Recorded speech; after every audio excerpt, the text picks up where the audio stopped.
Time now for everyone's third favorite segment of the week. It is time. And now it's time to open up your ears and your minds, MMA fans. It's time for Ric's Picks. Yes. Ric's Picks. Rick's Picks are lots of fun. Yes. And his hair is in a bun, cause it's, you already know what it is. Ric's Picks. Ladies and gentlemen, boys and girls, Yes. it's the moment you've all been waiting for. It's the new craze taking the world by storm. Live from the Vox Studios in beautiful New York City, it's time for Ric's Picks. Yeah.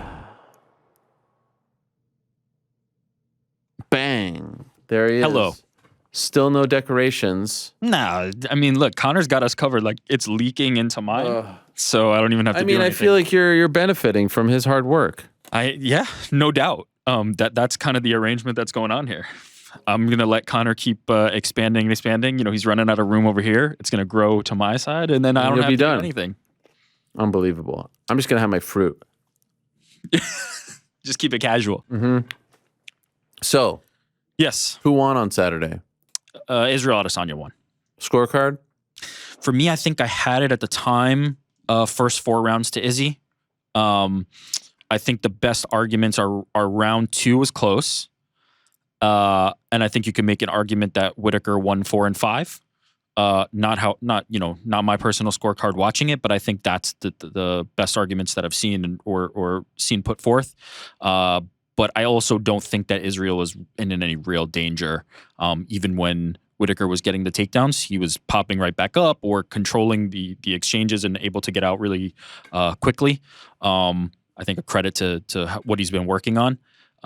So yeah, no, I had it 4-1 at the time. On a rewatch, I might have it 3-2. But I thought Israel Adesanya won that fight. Impressed? Yeah, because I think Robert Whitaker is that good. I think, Whitaker said this. I forget if Israel, I think Israel kind of like tacitly acknowledged this. It's those two and then everybody else, in my opinion. And I think there's a level between both of them as well. I think Israel's on a different level. But yes, I think Robert Whitaker is very clearly the number 2 in that division, and everybody else is underneath that. So very impressed. I think if that Israel fought Marvin Vettori, I think that outcome would have looked a little bit different too. He was a little bit listless in that fight. He was sharp, and he was against a guy who's very, very good in Robert Whitaker. So yes, impressed, and continue to be with Israel Adesanya.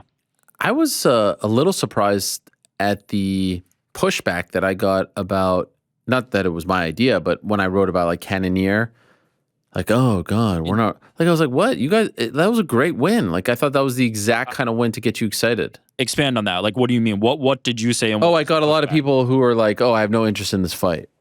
Silly. He has no chance.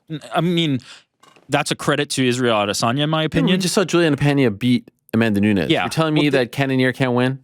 This is that sport, right? Like, this is the sport where those things do happen.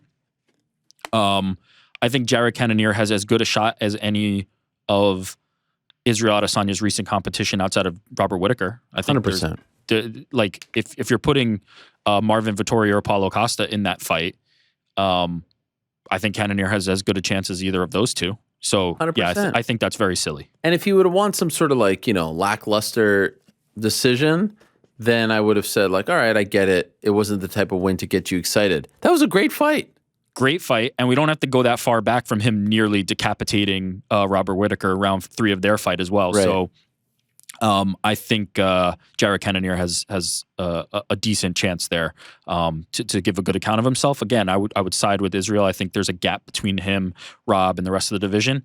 But no, that's absolutely insane to not be interested in Cannonier as a viable opponent. I'll tell you this, I'm more interested in that than Sean Strickland. Yeah, for now. I think Strickland presents some interesting problems with his jab and his...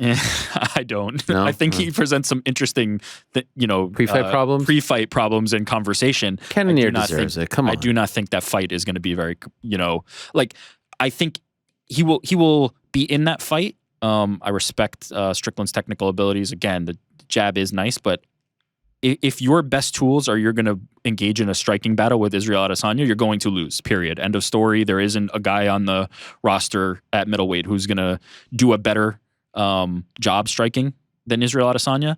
That doesn't feel like a good strategy to me. I think there's an opportunity for Cannonier to have it mixed up a little bit more, to be a little more aggressive on the inside, potentially get Israel down. And if he's on top, that's going to be a real problem. So yeah, I'm more interested in that fight than Strickland from a technical standpoint, in my opinion. Jared Cannonier made his UFC debut January of 2015 as a heavyweight, lost to Sean Jordan. I mean, and this guy has then fought at light heavyweight and as then well, middleweight. I mean, the guy's put in the time, and his lone loss dating back to, his lone loss period as a middleweight is to Robert Whittaker. Right. And as I said, if you watch round 3 of that fight, he had Whittaker on the ropes there. That was not, not honestly, not dissimilar to the Derek Brunson fight, except he was able to get it done against Brunson and not get it done against Whittaker. Again, credit to Whittaker on that and a good performance by him.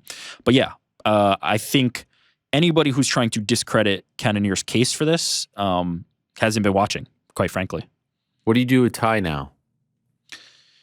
It's a tricky one, right? It's a tricky one. I would like to see him get a fight against the top guy who's right before a title shot. I mean, if we assume that Francis Ngannou's not coming back, and that there's going to be an interim title established, the winner of, let's say, a Stipe versus Jones makes sense to me. Wow, that big?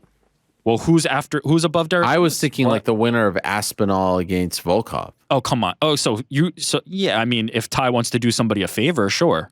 But look, for me, right now, Derek Lewis, I'm just going to go off the UFC rankings just because I know this is the way they look at things. He was 3, and Aspinall was 10, and Ty was 11. Aspinall's currently 10. So he's probably going to get bumped up. But if Aspinall wins this fight, they're sort of in the same. Or what about, again, the reason I bring this up isn't because I don't think he has earned it or deserves it. Yeah. You got to figure out what's going to happen with Stipe. You got to figure out what's going to happen with Jones, and you got to figure out what's going to happen with Francis when he comes back. So there's a bit of a logjam. If you're Ty, you could wait. And I think you could get that fight. I think you could get a Jones-Miocic winner. If that fight even happens. If that fight even happens, but maybe he gets to fight Miocic then. Or maybe he gets to fight Jones then. Who knows? I mean, historically, Stipe hasn't shown much interest fighting non-champions. He has to fight at some point, right? He's going to have to fight. What about Blades Dacus? No, I mean, if I'm thinking of the perspective Dacus of like, number 7. Could I get Blades Tai 4. Tuivasa to fight down and fight somebody that he's going to be above? Sure, and he probably would do it. He reminds me a bit of like Max Holloway in the sense that like he's game. He'll take a fight with anybody.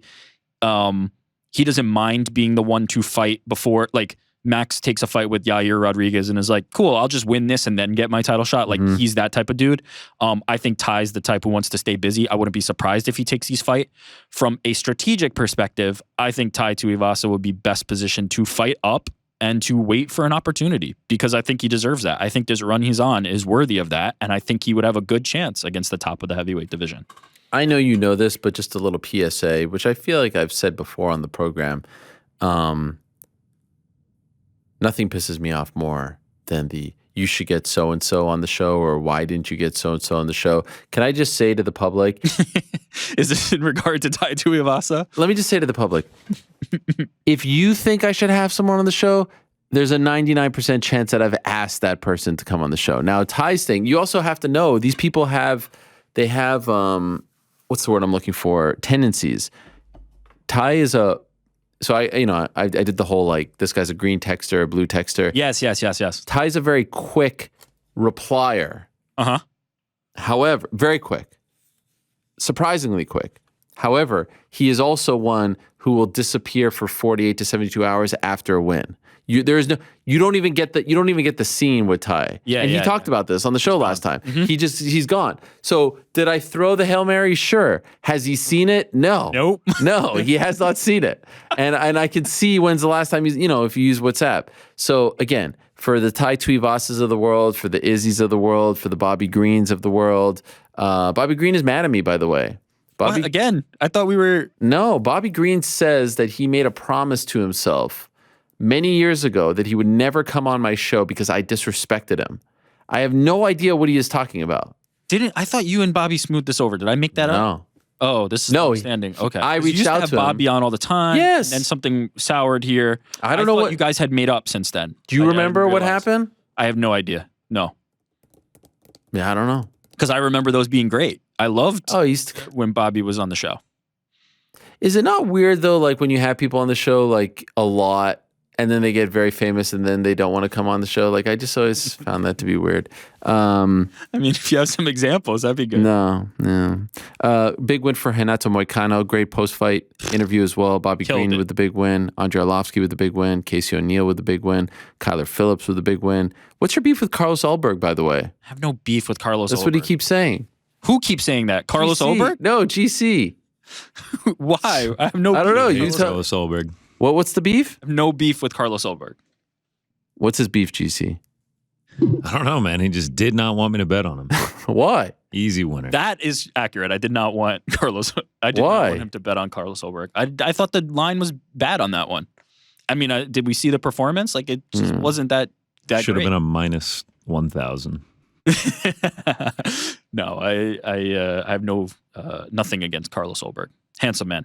Very Ronnie handsome. Lawrence, Jacob Malkoun. Douglas Ye- Silva de Andrade was a crazy fight. That fight against Sergey Morozov. I'm not trying to steal your thunder here, but I feel Yeah, like I mean, should. let's Well, name the whole card then. No, but I'm just trying. Okay, well, I felt like I didn't get because we rushed Yeah, into go ahead. Eugene. No, it's okay. Jeremiah Wells. You do That it. was You do it. weird. Are you going to shout out Jeremiah Wells for the start of his fight? You just Okay. rattle them off. Let's go through the whole card fight by fight. William Knight missed weight by like 100 pounds. Yeah, he had a bad miss. Yeah. I mean, I think we have to at least say that there was that fight came together on short notice. Like maybe don't take that fight if you're going to miss by 12 pounds. That's a natural conclusion drawn from that. But I do think you have to acknowledge that the circumstances around that fight were not just he got the fight 2 months ago and decided to show up that overweight. It was short notice. But yeah, not to give an excuse. That's not an excuse. Don't take the fight then if you can't make the weight. I think is appropriate to say there. But he suffered the penalty for it. He paid 40% of his purse over to Maxime Grisham. Yeah. All right, I'm done. That's it. I just want to. I mean, I got nothing. What do you want me to do? well, here? I just mentioned the winners. You have specific things you want to say. I do. I want to. I mean, we have to.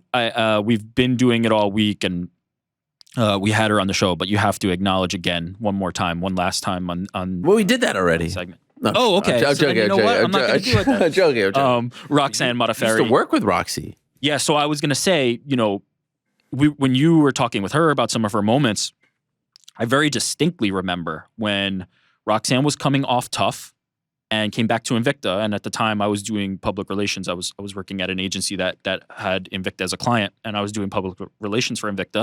And I remember her stock wasn't particularly high at that time, and she reeled off a bunch of really, really impressive wins for that organization and really got people thinking about her in a different way. I think this coincides with the time that she made the move to Vegas and Syndicate and was training there, and really made people recognize that like she is going to be at the level of being UFC caliber. And I believe they brought her back on Tough, right? She did 2 stints on Tough, and she was in the final against Nico Montano.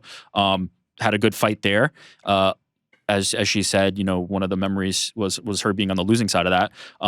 But yeah, like carved out a very respectable Invicta and UFC run when I don't think many had that in mind for her. I thought there were, at that time there were a lot of people doubting her. So yeah, really good to see. And, I'm not going to be able to do it as good as she did or as good as Sean Al-Shadi, who, if you haven't seen that piece on MMAfighting.com, go see it, talking to the peers of Roxanne Modafferi and talking about, what she meant to the sport. You're not going to do better than Sean's piece. So go find that. But farewell and happy trails to the Happy Warrior. A really important and pioneering career. Yes. Amen. Well said. I am going to shout out Tai Tuivasa, and not just for getting the win, but the one specific moment that I like couldn't believe my eyes. When Tai was up against the fence, Derek Lewis was raining down punches on him, and he just decided to stand up and fire back. The moment he got his body back up, he decided to fire back. Tai Tuivasa is sacrificing for our enjoyment, and I appreciate that. Oh That is my a man who is deciding, you know what, Derek Lewis might catch me here, and I might get really hurt, but I'm going to fire back and try to win this fight. Because there's a lot of people who in that position getting rained on by Derek Lewis are making a business decision and deciding to go down, and that's it. Tai Tuivasa is not that guy. So shout out to Tai Tuivasa. Shout out to Shui Vasa, his business venture, and him, trying to capitalize and market on what has made him very popular. So yeah, big weekend for Tai Tuivasa. I think Shui Vasas are out now, right? Like he's been promoting that. Yeah, they're out this week. But what about the fact that they didn't show him doing?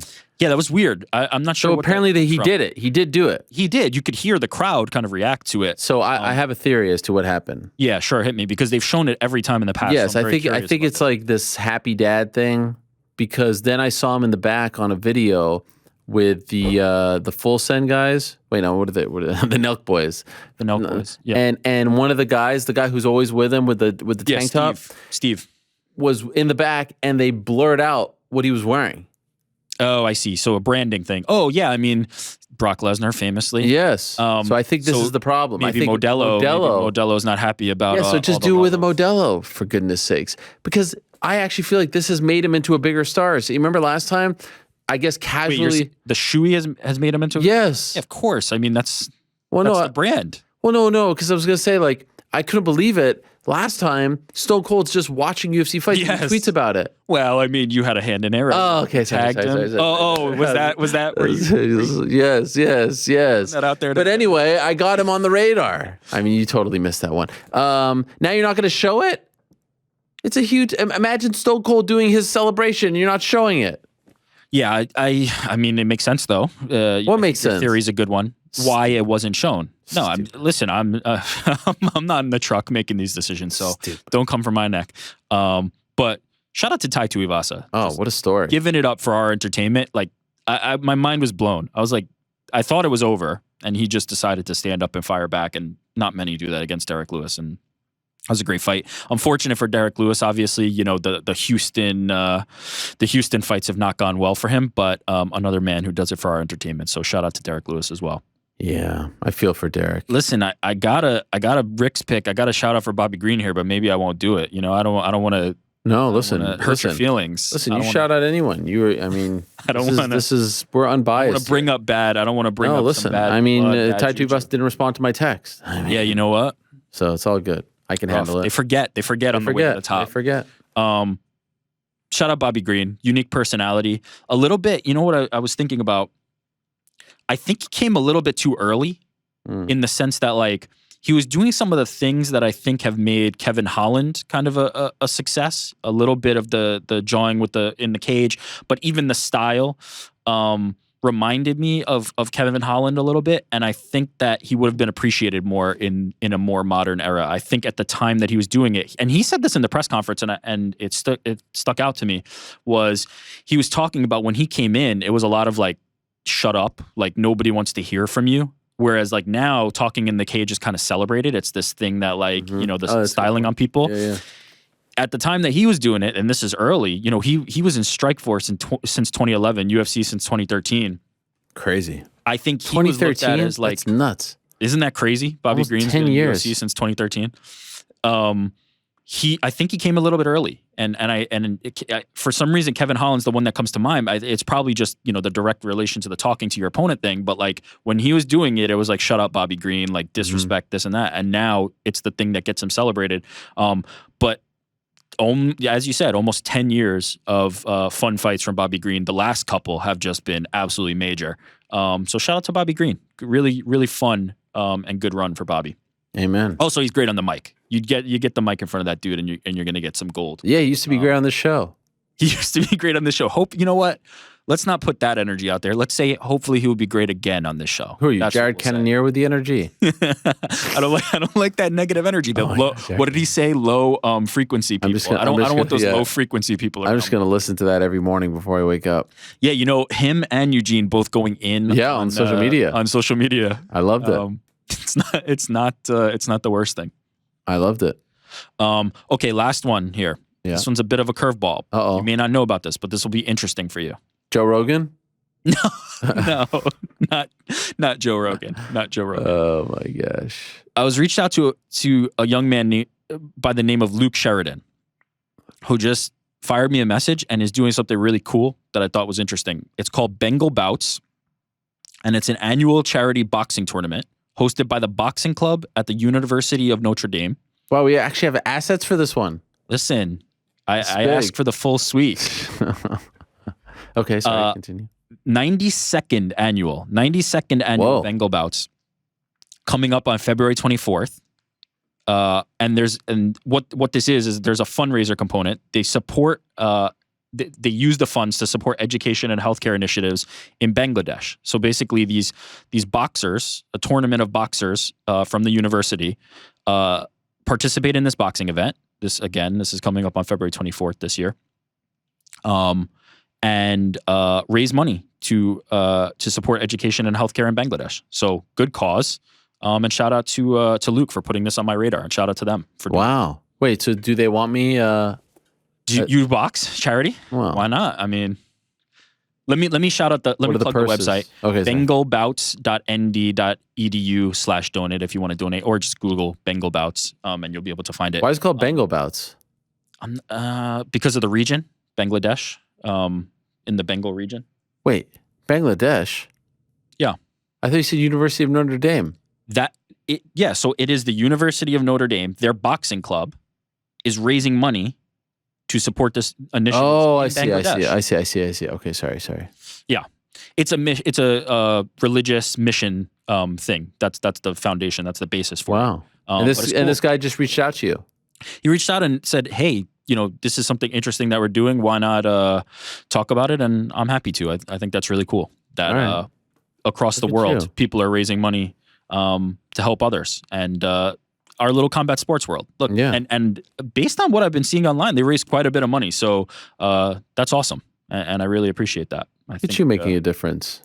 I mean, they're making a difference. I'm not doing. Well, you're shining a light. You know on what? the But difference. if I can get you to box in it, Yeah, then no, maybe. I ain't boxing. What, in Bangladesh? No, I don't think the fights actually happen Oh. in Bangladesh. The funds just go there. Do you have any opponents in mind? Maybe Booker 2, or no? You kind of squashed that. squashed No, it. maybe Was that a good? DC. Was that a good curveball? What that you were playing? You didn't even remember that we had a feud, so I don't didn't. know. I completely blanked it. I mean, maybe you do. It was very intense, and some people were. What do you thought I should play the clips?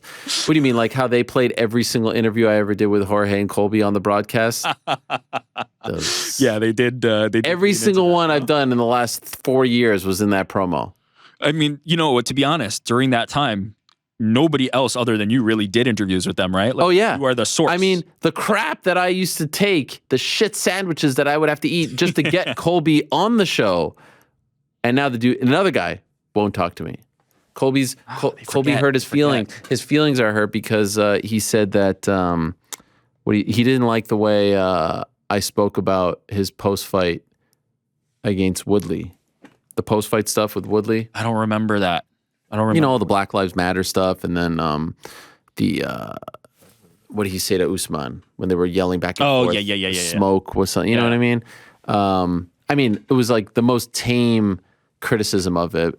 And I guess when you're a heel, you should probably let that stuff roll off your back. But No, he's taking it personally. no, he's taking it personally. Yeah, add him listen, to the I mean, list. We just should have let him thank you for Oh creating yeah, there was this Fleet Week thing that they did. Yes, I remember. Oh my We put God. that up. I The, remember that. the amount of texts and phone calls about this Fleet Week thing. And I was like, you know what? We should try to show a different side of Colby. We should try to show him in a different light.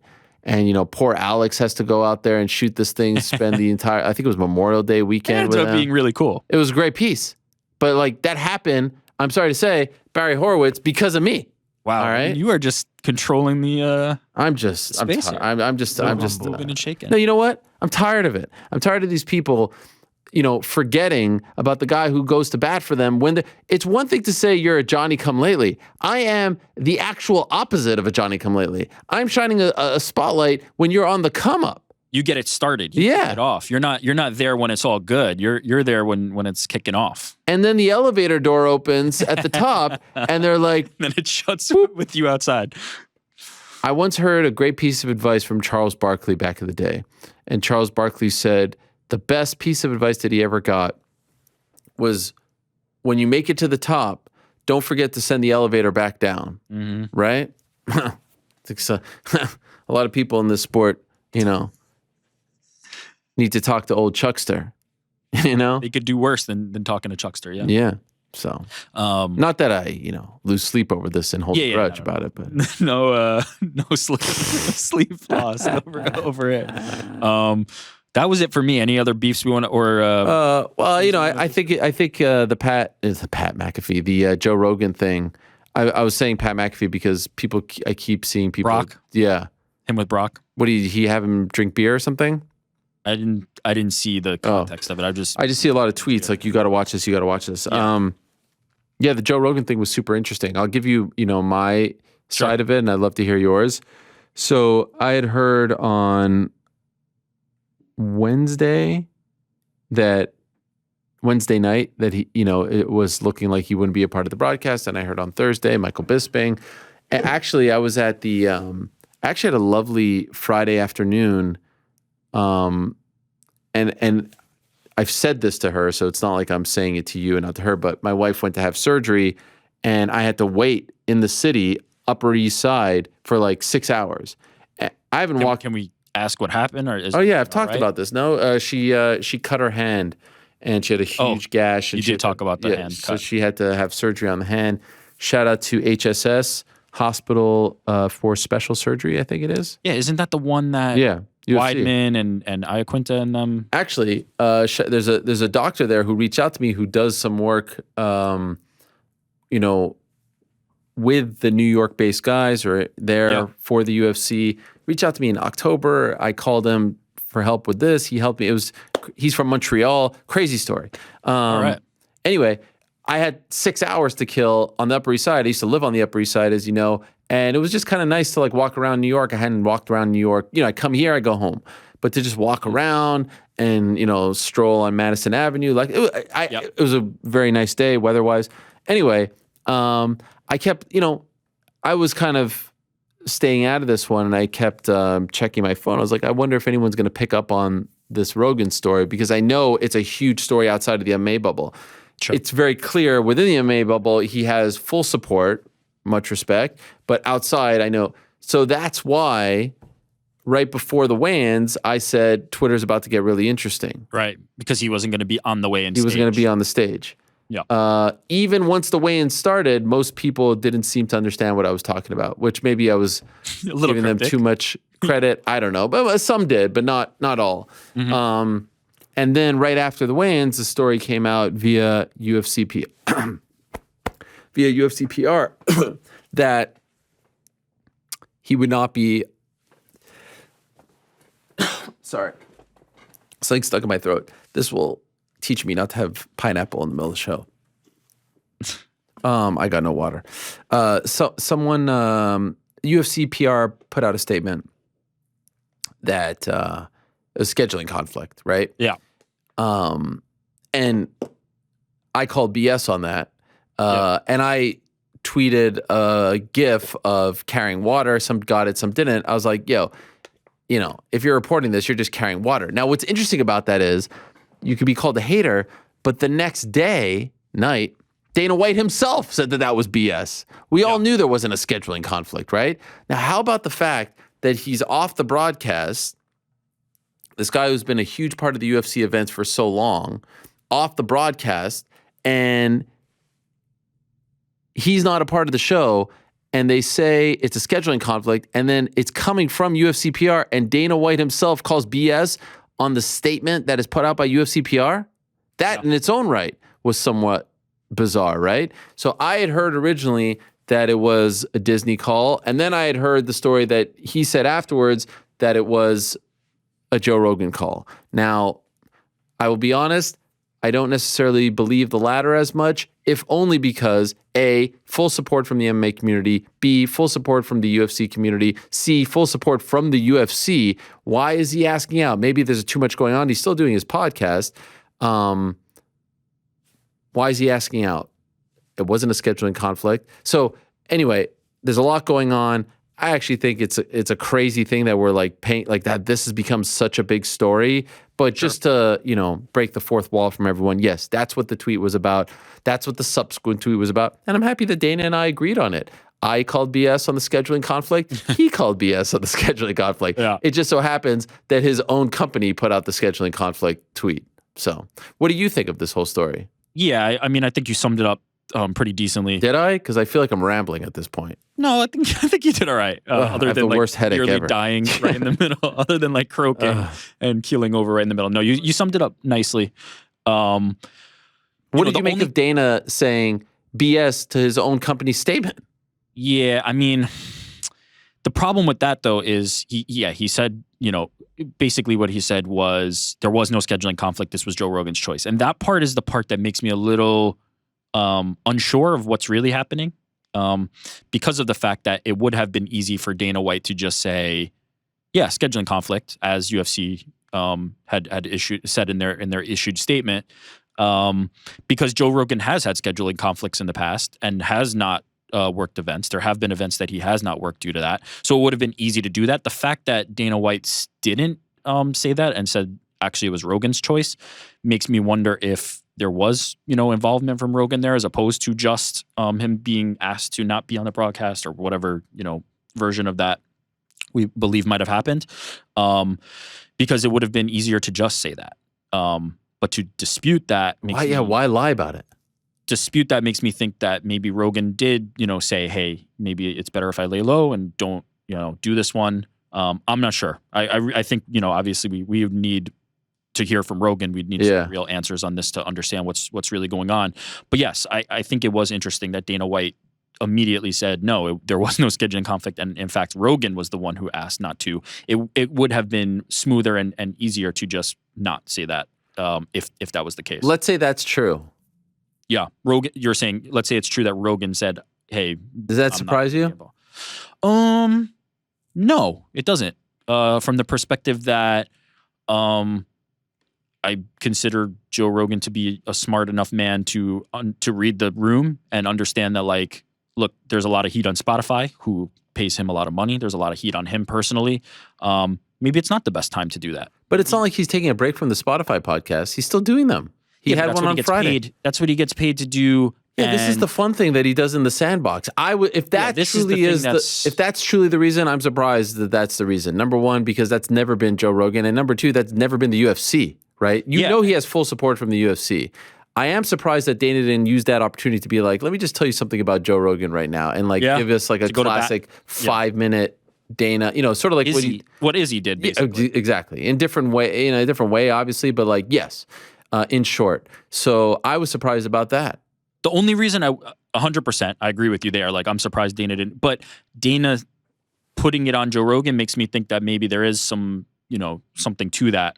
The idea, though, of, that doesn't seem like Joe Rogan. He wouldn't have done that in the past. Look, the stakes are different now for Joe Rogan. As this coming to light has been an example of. There's things that he could have said 10 years ago. There's things he could have done 10 years ago. That would have flown under the radar and not been noticed. Now he's under the microscope. This is a completely different scenario for him now.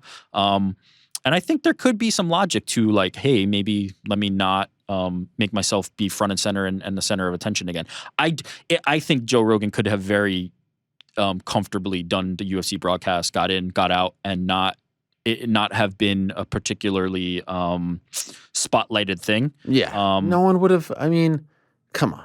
So I don't, again, but I mean, this is all speculation until Joe Rogan speaks on it. Also, the last pay-per-view was 3 weeks ago. The last pay-per-view was 3 weeks ago. Yeah. It's not like this is a 3-week-old thing. What do you mean? This controversy dates back months ago. This has been a thing now for weeks. No, there's more now though. Yes, with the racial stuff. Yeah, it was different because at first it was for 270. It wasn't there, and then I don't know the timeline exactly. But it was pretty darn close. I'll say this: the microscope, not the microscope, the heat, the light is brightest right now. Right? This is as bright as it's been, in my opinion. So I get it. I get why I don't know if this is even his choice. Like, I don't even know if he did choose to do that, but if he had, I understand that. I get people need to understand also that what's very interesting about the dynamic in terms of the broadcasts on ESPN is unlike the NBA, unlike the NFL, unlike Major League Baseball, hockey, UFC, the league, if you will, the organization, they pick the broadcasters. They work for them, right? Anik works for them. DC works for them, meaning them being UFC. Bisping, Felder, Laura Sanko, they work for, if you're working on the broadcast, you're working for the UFC. So it's not like, you know, the New Orleans Pelicans don't get to pick who's calling the game or the Raiders, etc. So that makes it interesting. But that being said, of course, ESPN and Disney have a say in things, right? If they really don't like someone, they'll have a say. And oh, by the way, if ESPN Disney really likes someone and the other side don't like them, they'll have a say as well. You know what I mean? Like if ESPN Disney say we want someone on the broadcast and UFC says we don't want them, they'll, you know, there's a, yes. I was making a joke about myself, but you didn't get that one either. No, I got it. You just kind of no-sold it. Anyway, so to me, it's a lot more plausible just knowing the figures we're talking about right now that there was a lot of heat, as you said, and ESPN Disney said, you know what, for this one, let's just take a knee and, you know, we'll come back in March. Feels like a very easy thing to say. I don't know why we had to lie about scheduling conflict. I don't know now why we're saying it's, what I was told initially was that that's what happened. And then I will admit, more people started to tell me Friday night, oh, no, this was his call. I'm like, yeah, well, who told, like, where's that coming from? Oh, it's coming from within the organization. Well, it's the same organization that said scheduling conflict. So, you know, who do we believe? We will not know an answer until Joe Rogan and also speaks. Is there a part of me that just doesn't, like, is it okay to say I just don't really care or no? No, it's definitely okay. It is definitely okay to say that you don't really care whether Joe Rogan has that spot or doesn't. And before anyone calls me a hater, I have said on this show very recently, I like Joe on the pay-per-views. Like Same. I don't want Joe to get canceled. I don't want him to get whatever the word you want to use. I think he has a nice role on the pay-per-views. He has reached a point in his career that he has elevated the brand. It used to be the brand elevating him. Now he's elevating the brand because he's so famous. Now we're reaching into a whole different territory with this controversy, right? Yeah. But I'm not trying to get him out of, like, I just think, like, wow, I guess I can't believe this whole thing has become such, like, I was thinking back, sorry for going all crazy, but like I was thinking back to UFC, I think it was 97 in Montreal, and I was with my friend Mo, and we were just kind of sitting around, and Rogan was having a comedy show at a very small bar in Montreal, very small. And this is when Rogan and I would text and all, and I went to see him. There must have been 50 people there. Yeah. And this wasn't that long, maybe a decade ago. It just kind of blows my mind that he is legitimately the most influential media person on the planet. Yeah, right? He is the most discussed media person in the world right now. Crazy. Anyway. I would say though, no. I would say though that he might not even consider himself a media person. You know, he's the way he's kind of framed it up is having conversations, right? He's not necessarily doing hard reporting, and he's carved out that kind of differentiation for himself. I think, you know, this is because of his position with the UFC and because of how much money is on the line with Spotify. This is going to continue to be a conversation. I also think it's okay for people to say these things that he's done.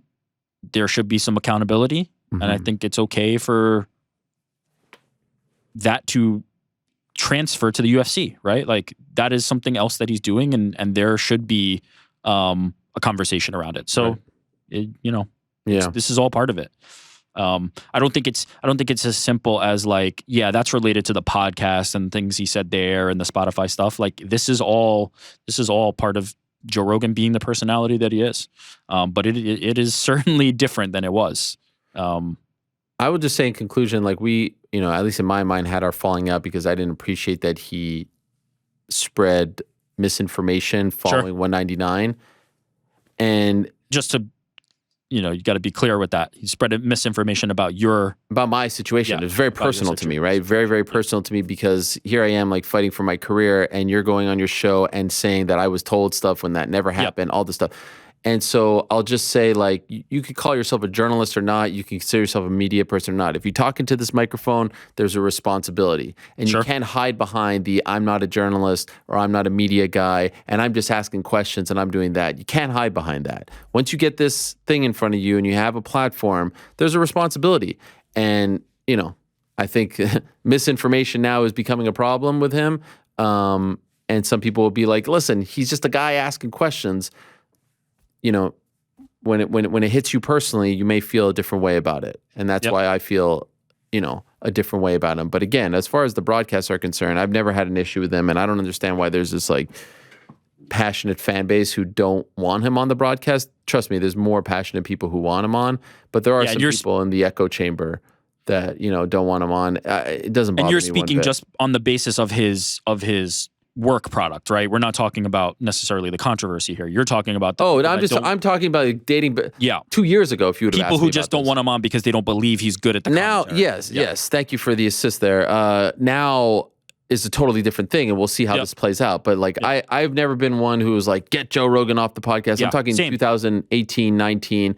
When it got to the point where he was just doing the pay-per-views, I thought that was a nice role for him. Yeah, I think it wasn't that long ago that I said if I could still have any booth, it would be Joe Rogan and Mike Goldberg right now. Period. Like this booth, and I might take some heat. Well, that's one of the crazier things you've ever said. I don't know. I think I've said some pretty crazy things. But look, I mean, there's something nostalgic about that, and yeah, I personally like when he's in the booth, but I do think that there has to be some kind of reckoning here. There needs to be some kind of acknowledgement of what's going on. It can't just be this like siloed, hey, we're just going to do this commentary and then go out. And I think he's probably acknowledged that as well. And that's why I think if this came from Disney, then it would be totally acceptable.